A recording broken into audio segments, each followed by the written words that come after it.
as I said, from a positive point of view, setup wise it's very good. The grip's looking better, okay? Your left hand's in a nice position, you get the 2 knuckles now, and that V going up towards your right shoulder, so that ticks a lot of box. Right hand has a tendency to get a bit under, but I don't really mind that to start with, okay?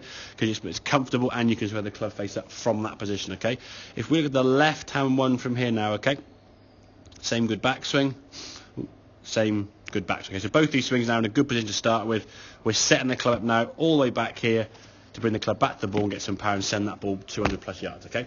Now then, as you come back down with this one, you hold the angle nicely, which is great, and the same one with this one here, you hold the angle nicely, which is great. So we're still keeping this power. They don't want to release the power up here because there's a wasted energy in it. The power's released up here somewhere, none down there, okay? So you want to keep the angle, but as you start coming back to the ball, as your hands start getting to about here now, that's when the club needs to start catching. If we look at where your left hand actually hits the ball, there's your top shot there, and your left hand is pretty much, if I do a line up your leg, your left hand is next to this sort of left hip pocket, left leg, okay?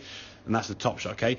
This one here now, as your club comes back down, there's impact, and there's your left leg, and the hand's now back of that. So you can reach, and you say, look at the strike there, you much better strike, and you can reach the golf ball. So you're not stretching or pushing your arm to try and keep them lower or keep the left arm straight.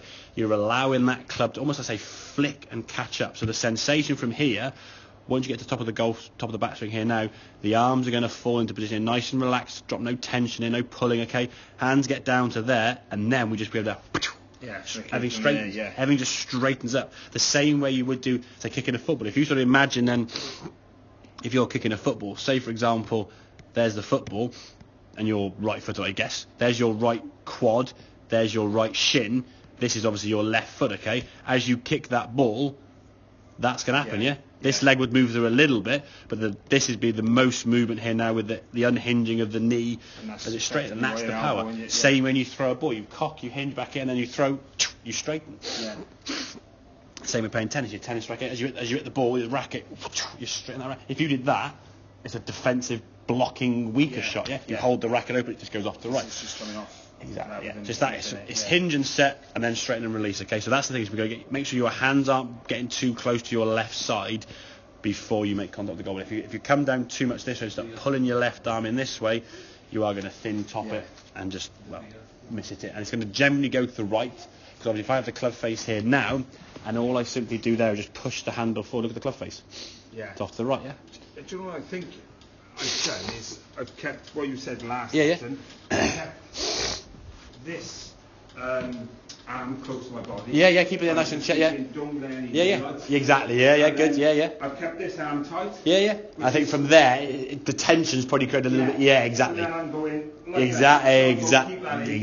That's a fair point. To be fair. You didn't tell me to do that. But then that's fine. That move there, if you swing there again to the top of the backswing and stop, that's a good move here now. Is now allowing this to happen. So the right arm does come towards the chest there, but from here now we've got to feel that motion as it sort of just straightens there, and it's that kind of whipping at the bottom here that gives the power. Okay, you can get quite a bit of hit there with just that right hand there. If you did this to my leg, there's less power there because you're not unhinging the wrist or you're not setting and releasing. That's why it's called the release, because you just release the club to the golf ball. Everything is straightened at the point of contact, and that's where the timing comes from. If you get a bit tense in your arms or a bit stiff, or try to hit it harder with the bigger muscles, the arms, the chest, we see golf swings there looking like this. The chest, the arms are being pulled beyond the golf ball, and the ball then weak to the right. Okay, make sense? Yeah. Good man, right?